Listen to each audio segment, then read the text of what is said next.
నెలకి 50,000 నుండి 60,000 ఆదాయం రన్ టైలర్ యాప్ లో ఆర్డర్ కంప్లీట్ చేసి పేమెంట్ పొందండి. స్వామి, ఎలా ఉన్నారు ఊళ్ళో అందరూ? అందరూ బాగున్నారమ్మా. కోతలు కొయ్యలేదేంటి? ఊళ్ళో కూల్ రేట్ల కోసం గొడవ నడుస్తూనే ఉందమ్మా. అడిగినంత ఇవ్వాల్సిందేనని కూలీలు, నచ్చినంత ఇస్తామని రైతులు. ఎవరు రేటు తేగట్లేదమ్మా. ఈ ఇష్యూలో అన్నలు ఇన్వాల్వ్ అయ్యారా? వాళ్ళు వెనక లేకుంటే ఈ కూలి చేసుకునే వాళ్ళకి ఎక్కడి నుంచి వచ్చినాయి అమ్మా ఎన్ని గుండ్లు? ఇచ్చింది పుచ్చుకుంటమే తప్ప ఏనాడన్నా ఇంత కావాలని అడిగారు వీళ్ళు. పోనీలే, ఇన్నాళ్ళకైనా వాళ్ళకేం కావాలో నోరు తెరిచి అడగగలుగుతున్నారు. సంతోషమేగా. తీసుకుని ఇక మీదటైనా జాగ్రత్తగా ఉంటుంది.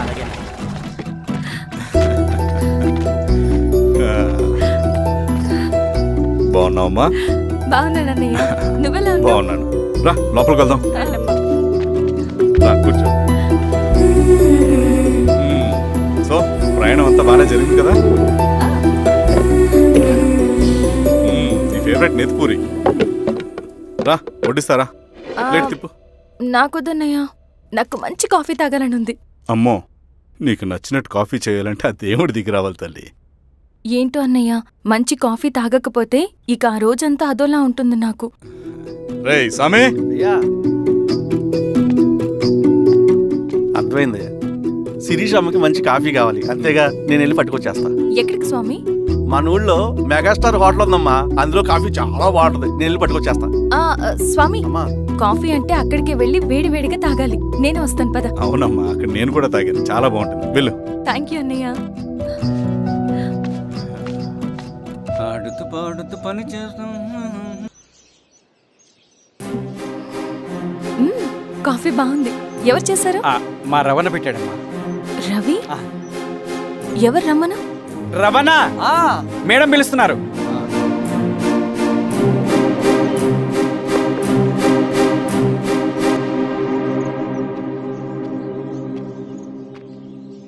ఇతనే రవణ.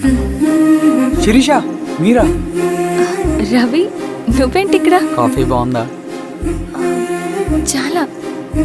అది కాదు రవి, నువ్వు ఇక్కడ? ఈ హోటల్ మనోల్దే. మన ఫ్రెండ్స్ అందరు బాగున్నారా? చాలా బాగున్నారు. అవును, మీరేంటి ఇక్కడ? ఏమని అన్నా, అన్నా ఏమైందన్నా? అన్నా? లే అన్నా. స్వామి, త్వరగా కారుదా. జాగ్రత్త. అన్నా త్వరగా పట్టిది అన్నా. అన్నా త్వరగా పోనీ.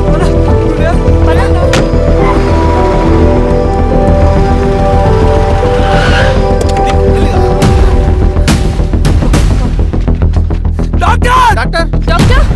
డాక్టర్! ఏమైంది? డాక్టర్ త్వరగా చూడండి డాక్టర్. లోపలికి తీసుకురండి.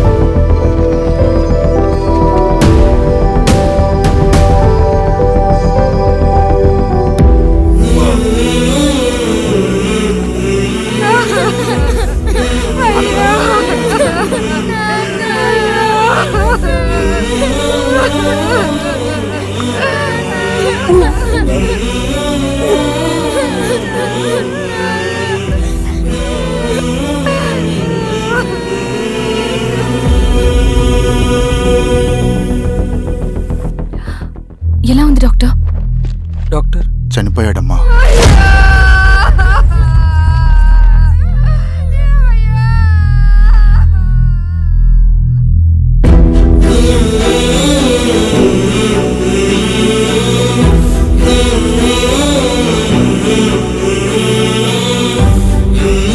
ఆ పేపర్స్ ఏంటి రవి? అతని భూమికి సంబంధించిన పేపర్స్. ఒక సంవత్సరం నుంచి ఈ పేపర్స్ పట్టుకుని ప్రతిరోజు ఎంఆర్ ఆఫీస్ చుట్టూ తిరిగేవాడు. భూమిని తాకట్టు పెట్టి అప్పు తీసుకున్న పాపానికి టైంకి వడ్డీ కట్టలేదని అప్పిచ్చిన ఆ దొర ఎంఆర్ఓ ఆఫీస్లో లంచం ఇచ్చి భూమిని తన పేరు మీద రాయించుకున్నాడు. ఈ ఎంఆర్ఓ ఆఫీస్లో ఎవరు నిజాయితీగా పనిచేయట్లేదండి. చెట్టు కట్టి నరకాలు ఒక్కొక్కడిని. నరికేయడమేంటి రవి? నువ్వు కాగితం మీద ఒక బొమ్మ గీస్తావు, ఒక చోట సరిగ్గా రాదు, ఏం చేస్తావు? ఎరేజర్తో సరిచేస్తావా, లేకుంటే ఆ పేపర్ని చింపేస్తావా? మరి మనుషుల విషయంలో ఎందుకు రాదు ఆ ఆలోచన? తప్పు చేసిన ప్రతి ఒక్కరిని నరుక్కుంటూ పోతే చివరికి మిగిలేది మనుషులు కాదు, శవాలు.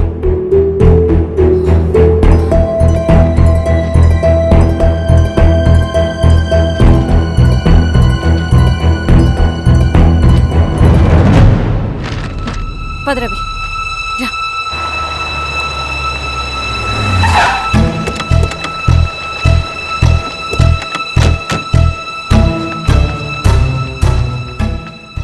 పానుకోటి నర్సయ్య ల్యాండ్ ఎవరు చూస్తున్నారు?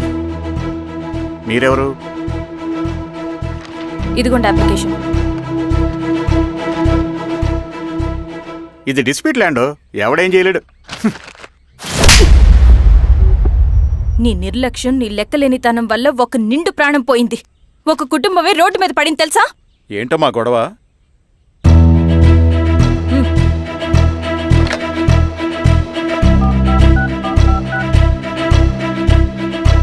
Hello sir.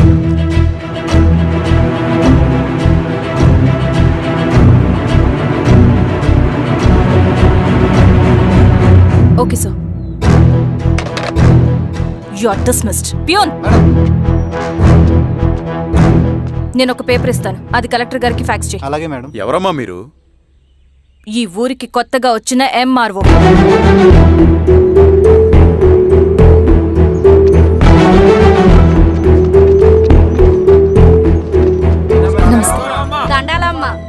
మీ పరిస్థితులు నాకు తెలుసు. పని చేస్తేనే మీకు పూట గడుస్తుంది. పనులు మానుకుని మీరు ఈ ఆఫీస్ చుట్టూ తిరగాల్సిన అవసరం లేదు. మరి ఎట్టాగమ్మా? నేనే మీ ఊరొస్తాను. ఆ రోజు అరగంట వీలు చూసుకుంటే చాలు, మీ పని పూర్తయిపోతుంది. దండాలమ్మా.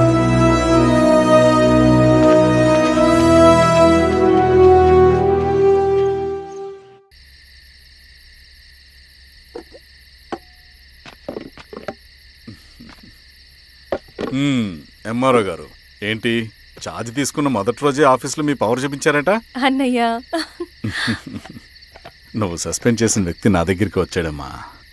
పాపం కన్నీళ్లు పెట్టుకున్నాడు. అతడి వల్ల నష్టపోయిన ఒక వ్యక్తి నా కళ్ళ ముందు చనిపోయాడన్నయ్య. కన్నీళ్లు ఎన్నిసార్లు తుడుచుకున్నా పోతాయి, కానీ వీళ్ళ నిర్లక్ష్యంతో పేదవాళ్ల ప్రాణాలే పోతున్నాయి. అన్నయ్య, మా నూరి సమస్య పేదరికం కాదు, నక్సలిజం. నాలాంటి ప్రభుత్వ ఉద్యోగులు వాళ్ళ డ్యూటీలు సక్రమంగా చేయకపోవడం వల్ల విసిగిపోయిన జనం అడవిలో వాళ్ల హెల్ప్ తీసుకుంటున్నారు. ఒక వ్యవస్థ ఇక్కడ సరిగ్గా పనిచేయనందుకే మరో వ్యవస్థ అక్కడ పుట్టింది. అందుకే నా పన్నం చేయనివ్వండి. స్నానం చేసిరండి, భోజనం చేద్దాం.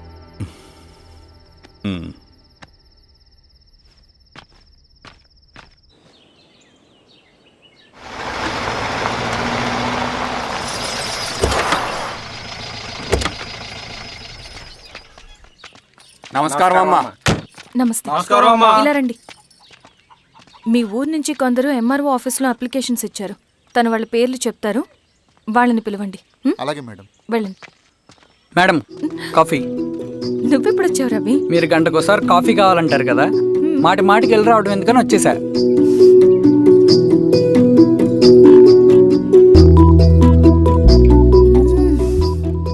రవి, ఈ కాఫీ కోసమైనా నేను పెళ్లి చేసుకోవచ్చు. అదేంటి అలా అనేసారు? That's a compliment. భలే వారండి బాబు. నమస్కారం. రండి రండి. ఎంఆర్ఓ శిరీషారెడ్డి గారు. శిరీష రెడ్డా? శిరీష అనే పిలవచ్చుగా. అమ్మమ్మ, పులికి పంజాలాగా సింహానికి చూలాగా అది మన ఐడెంటిటీ, అది అంతా ఉండాలి. సరే బాబాయ్, నేను ఫ్రెష్ అయ్యేస్తాను, మీరు కానివ్వండి. అయినా ఈ కాలం చదువుకున్న ఆడపిల్లలతో మాట్లాడటం చాలా కష్టం. చుట్టుపక్కల శిరీషకున్న ఇమేజ్ మనకి చాలా మంచి అయింది ఈశ్వరా. నేను అడగకముందే పార్టీ హైకమాండ్ సర్వే చేయించి నీకే ఫేవర్గా ఉండడం వల్ల టికెట్ ఇచ్చింది.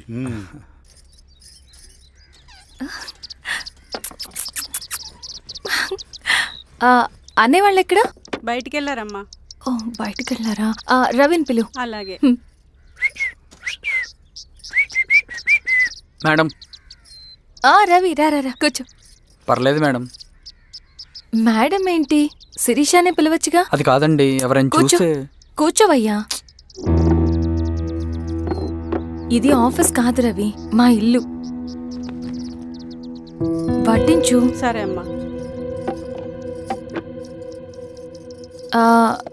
రవి, అడవిలో నక్సల్స్ ఎక్కడుంటారో తెలుసా నీకు? ఏంటి శిరీష? అడవిలో నక్సల్స్ ఎక్కడుంటారో తెలుసా నీకు? ఎందుకు శిరీష గారు? తెలుసా తెలీదా? నాకెలా తెలుస్తుందండి? చూచాయిగా ఆయన తెలీదా? సరే, ఎక్కడుంటారో నాకు ఐడియా ఉంది. సాయంత్రం ఇద్దరం కలిసి వెళ్దాం. అది కాదండి. నువ్వు వస్తున్నావు అంతే. తిను. ఇది ఎక్కడ కూడా రా బాబు. సడన్గా నక్సల్స్ అంటుంది, అడువంటుంది. కొంప తీసి నా మీద ఏమైనా అనుమానం వచ్చిందా ఏంటి? రవి, ఇక్కడే ఆపొకసారి.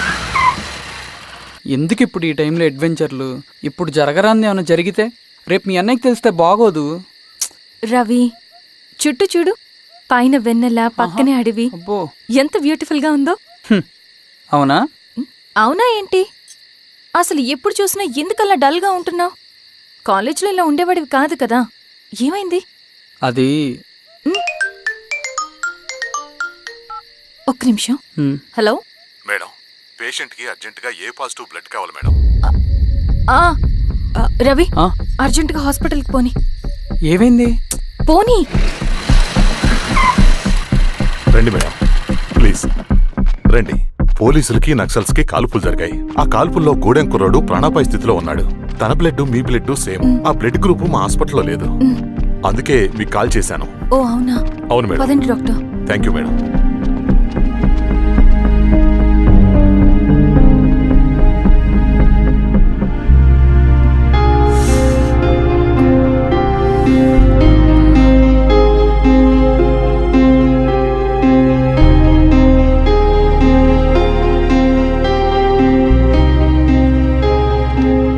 Thank you madam.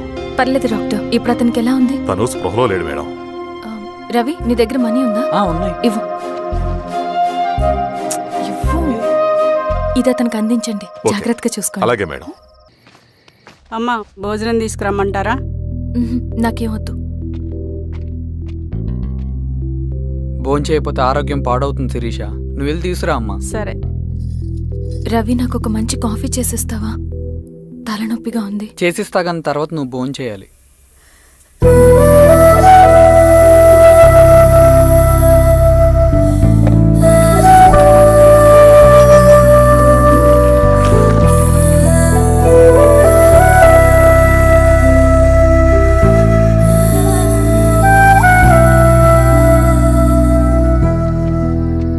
మీరేంటిలా? మంచినీళ్ళ కోసం వస్తున్నాను. ఓ, లోపలున్నాయి, పదండి.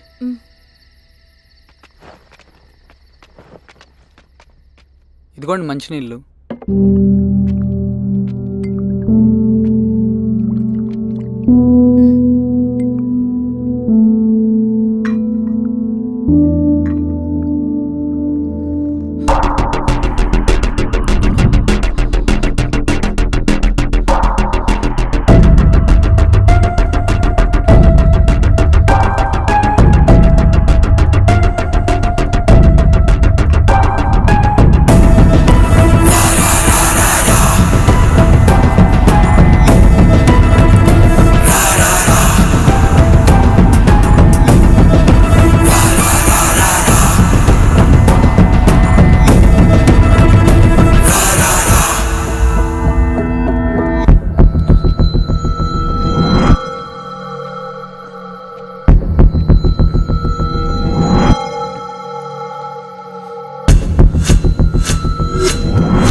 నమస్తే మారావు గారు. మా అడవిలో మర్యాదలు ఇలాగే ఉంటాయి. షాక్ అవ్వాల్సిన అవసరం లేదు. జెడ్పీటీసీ ఎలక్షన్ జరగటం మాకు ఇష్టం లేదు. అవి ఆగాలంటే 2 దారులున్నాయి. ఒకటి మీరు విత్డ్రా చేసుకోవాలి, లేదా మీరు చనిపోవాలి.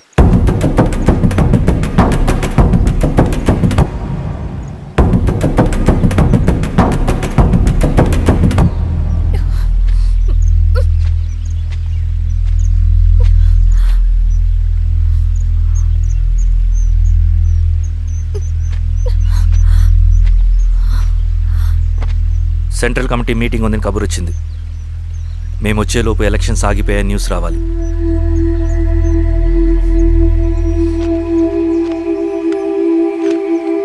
ఇదిగో రవి. లాల్ సలాం కామ్రేడ్.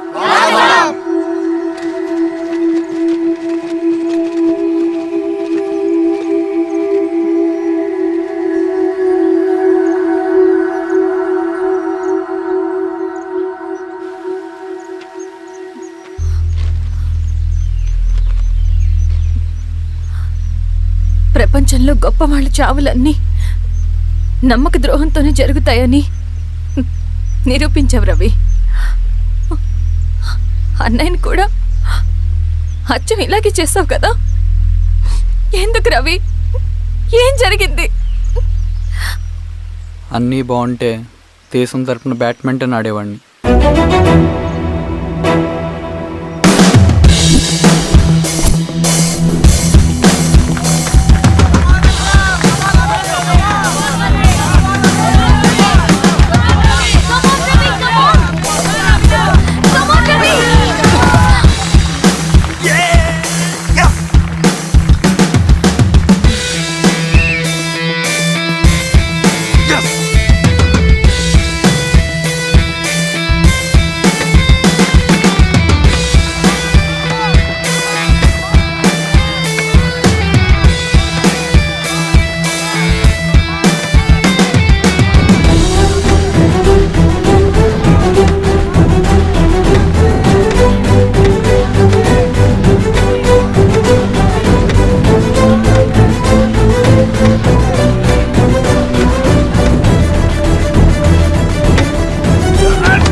అరే అభి, లేవరా, లే. Congratulation. Thank you sir. Ravi, congratulations.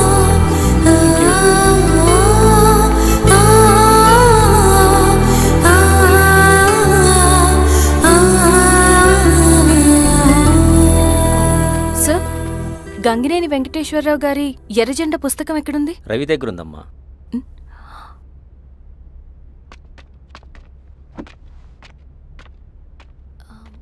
Ravi, మీకు ఈ బుక్స్ అంటే ఇష్టమా? అవును, నీకు కూడానా? నేను ఇప్పుడిప్పుడే చదువుతున్నా. సైలెన్స్. క్యాంటీన్కి వెళ్ళి మాట్లాడుకుందామా? ఓకే. అక్క కాఫీ. థ్యాంక్ యూ రచన. పర్లేదక్క. అయ్యో, కాఫీ అస్సలు బాగాలేదు. 1 minute ఇప్పుడే వస్తా. ఎక్కడికి? ఇక్కడికే వచ్చేస్తా. 1 minute అండి.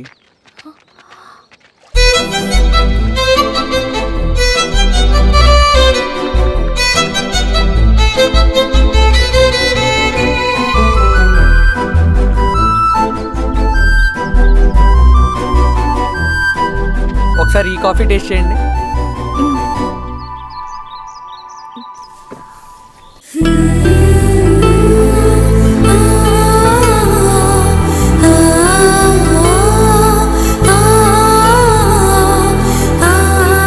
చాలా బాగుంది. థ్యాంక్ యూ అండి.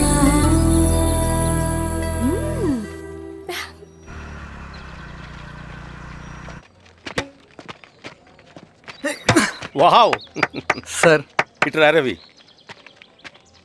Congratulations Ravi. Sir, state badminton training కి సెలెక్ట్ అయ్యావు నువ్వు. Sir thank you sir. Career నువ్వేమో ఇక్కడ కూర్చొని ఆడుకుంటున్నావు, వాడేమో స్టేట్ లెవెల్ ట్రైనింగ్ సెలెక్ట్ అయ్యాడ్రా.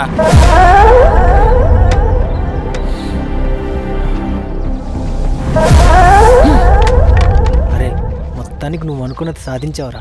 రే ఎప్పుడు మనం ఎంచుకున్న మార్గమే మన జీవితాన్ని మారుస్తుందిరా. Hi Ravi. All the best Ravi. నీకోసమే తీసుకో. Thank you. బాయ్.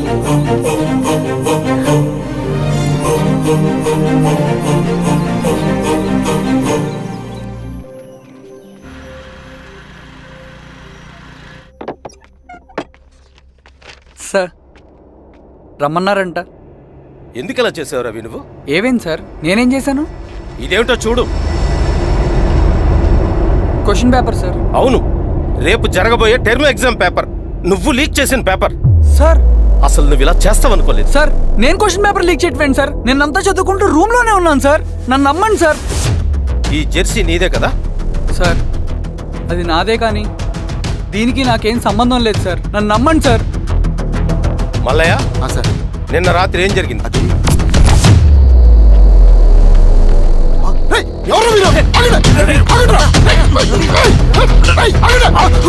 సార్ అతను అబద్ధం చెప్తున్నాడు సార్. నాకేం తెలియదు సార్. నేను దొంగతనం చేయలేదు సార్. నన్ను నమ్మండి.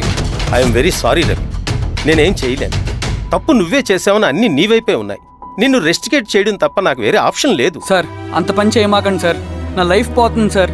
ఇండియా తరపున బ్యాడ్మింటన్ ఆడాలన్నది నా డ్రీమ్ సార్. నన్ను నమ్మండి సార్.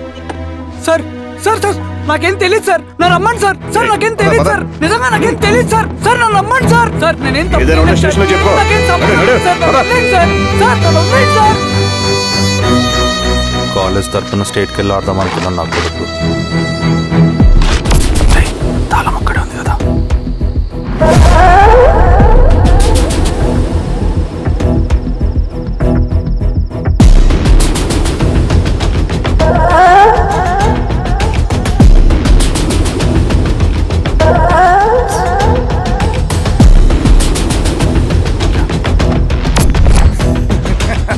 రేపు జైల్లో ఆడుకుంటారా బ్యాడ్మింటన్? సార్ నన్ను ఎందుకు తీసుకొచ్చారు సార్? నాకేం తెలియదు సార్. పేపర్ లీక్ చేసింది. నేను చేయలేదు సార్. నిజంగా నేను చేయలేదు సార్. సార్ సార్ నిజం సార్. సార్ రేయ్, నీ తరపున ఎవరు లేరా? వచ్చి ఫోన్ చేసుకో త్వరగా.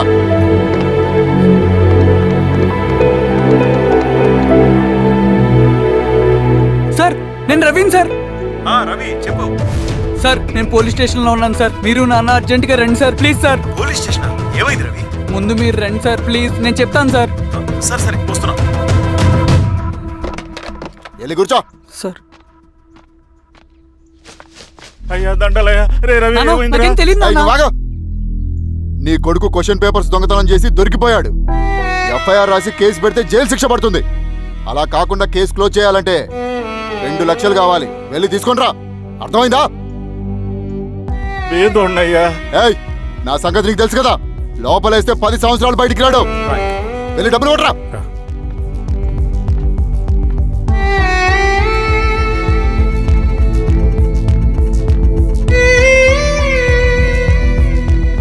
దండలయ్యా. ఇదిగోనయ్యా 2 లక్షలు.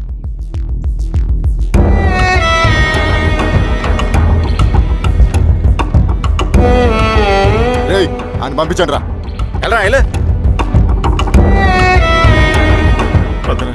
నిజంగా దీనికి నాకేం సంబంధం లేదు నాన్న. త్వరగా దున్నండి రా. బంగారం లాంటి భూమిది. అరే ఏంకన్నా పటేల్ మీ పొలం దున్నేస్తున్నాడు. పటేల్ మా పొలం దూరం ఏంట్రా? రవి, పద.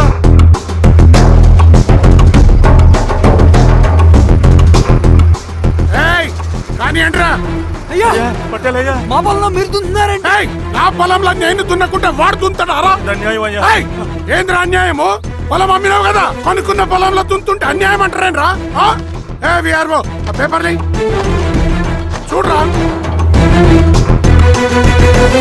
మంచిగా చూసుకుంటారా. పొలం అమ్మేవా నాన్న? అమ్మలేదురా, తాకట్టు పెట్టా. ఏయ్ తాకట్టు కాదురా, నువ్వమ్మావు, నేను కొన్నాను. నేను అమ్మలేదయ్యా. వీడు నా దగ్గర 2 లక్షలు తీసుకొని ఈ పొలం అమ్మాడు. 2 లక్షలా? ఎందుకో? మీ వాడు చేసిన నిర్వాకం వల్ల చదువుకోరా అని కాలేజీకి పంపితే ఆడుతూ పాడుతూ ఎగ్జామ్ ఫెయిల్ అవుతాడని తెలిసి ఆ పేపర్ లీక్ చేశాడు వీడు. ఏంటయ్యా ఇది? పోలీస్ కేసు అవుతుందని తెలిసి వీడు నా దగ్గరకు వచ్చి 2 లక్షలు తీసుకుపోయి వాడిని బయటికి వినిపించిండు. ఏం రా, అంతేనా కదా? ఏం తమాషా చూస్తుండ్రా? పని చేసుకోకండి. ఏయ్, దొంగ పేపర్ చాలా కొడతా. పదండ్రా.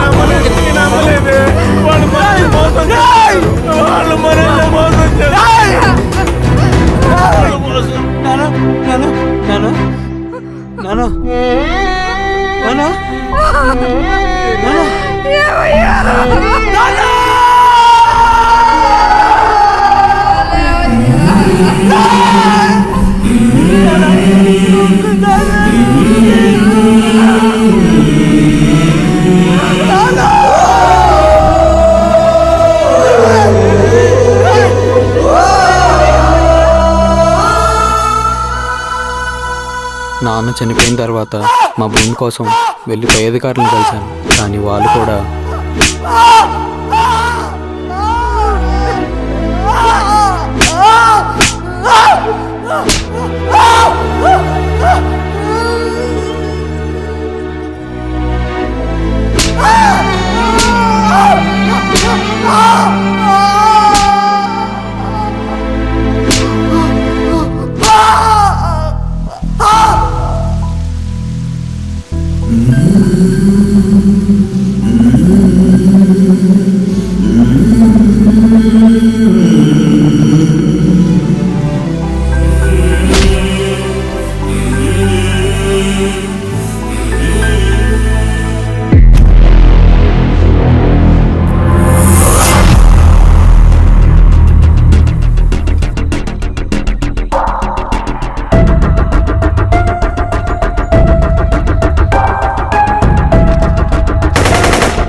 ఈ వార్త అన్ని పేపర్లో రావాలి.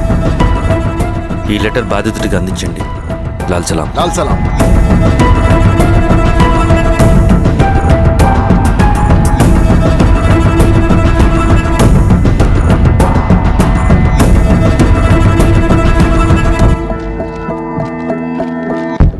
ఈ పీడిత భూస్వాముల నుండి విముక్తి కోసం విప్లవ పోరాటం చేయాలి. పేద ప్రజలను సమసమాజం వైపు నడిపించాలి. దళం నిన్ను ఆహ్వానిస్తుంది. రా, జనం కోసం పోరాటం చేద్దాం. లాల్ సలాం.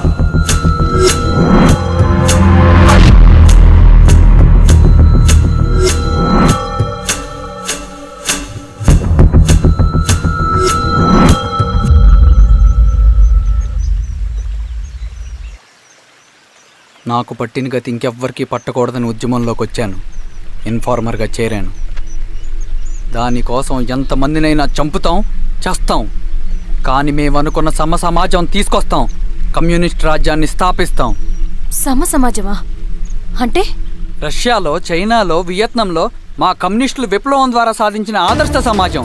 Lenin, Stalin, Mao, Che Guevara, Fidel కాస్ట్రోల్ సృష్టించిన కులాలు, మతాలు, వర్గాలు, వర్ణాలు లేని ఒక సామ్యవాద స్వర్గం. అదే మేము కలలుగనేది. దానికోసమే మేము పోరాడేది.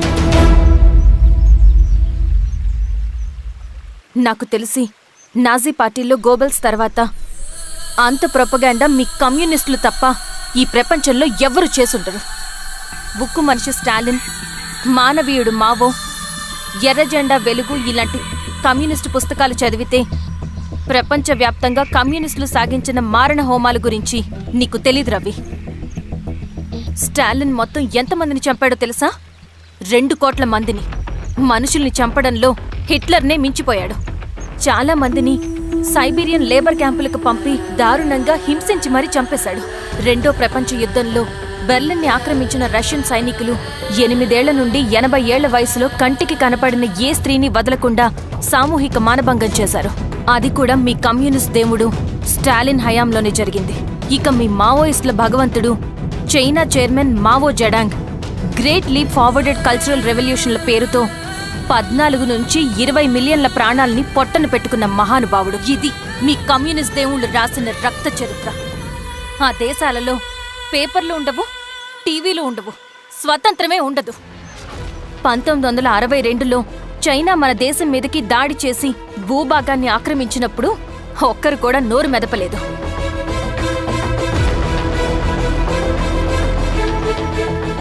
కమ్యూనిస్టుల మానసపుత్రులైన మీ నక్సలైట్లు ఏమైనా తక్కువ తిన్నారా? పశ్చిమ బెంగాల్లోని నక్సల్బరి అనే గ్రామంలో 1965లో జోతేదార్ల దౌర్జన్యానికి వ్యతిరేకంగా పుట్టిందే మీ ఉద్యమం. A for arms, B for Bengal, C for Charu Majumdar. చారు మజుందార్ చెప్పిన స్టేట్మెంట్ గుర్తుందా? వర్గశత్రువుని ఖతం చేసి వాడి నెత్తుట్లో చేతులు ముంచని వాడు విప్లవకారుడు ఎలా అవుతాడు? అక్కడి నుంచి మొదలైంది మీ నక్సల్స్ హింసాకాండ. 1965 నుంచి ఇప్పటిదాకా 1,00,000 మందిని ఉద్యమం పేరుతో చంపేశారు.